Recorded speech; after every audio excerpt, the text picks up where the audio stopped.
नमस्कार मित्रांनो, आपल्या यूट्यूब चॅनलवरती तुम्हा सर्वांचं पुन्हा एकदा स्वागत. राहुरी विधानसभा पोटनिवडणुकीत शेवटच्या क्षणी मोठी राजकीय घडामोड घडली असून निवडणूक बिनविरोध होण्याच्या चर्चेला पूर्णविराम मिळाला आहे. 2026ला शरद पवार यांच्या राष्ट्रवादी काँग्रेस शरदचंद्र पवार गटकडून अखेर स्थानिक नेते गोविंदराव मोकाटे यांना उमेदवारी देण्यात आली आहे. माजी आमदार प्राजक्त तनपुरे यांनी उमेदवारी अर्ज न भरल्यामुळे निवडणूक बिनविरोध होणार अशी चर्चा रंगली होती.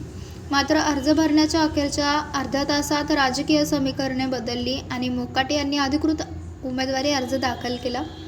महाविकास आघाडीतील उद्धव ठाकरे यांच्या शिवसेना आणि राष्ट्रवादी काँग्रेसच्या पदाधिकाऱ्यांच्या उपस्थितीत मोकाटे यांनी उमेदवारी अर्ज दाखल केला आहे.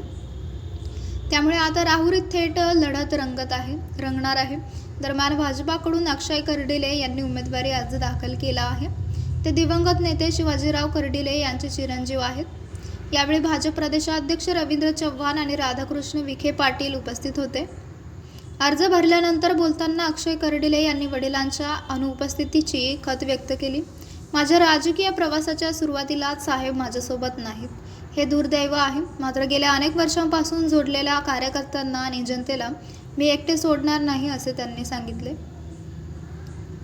तर मित्रांनो, आपल्याला काय वाटतंय? आपली प्रतिक्रिया आम्हाला कमेंट बॉक्सच्या माध्यमातून नक्कीच कळवा.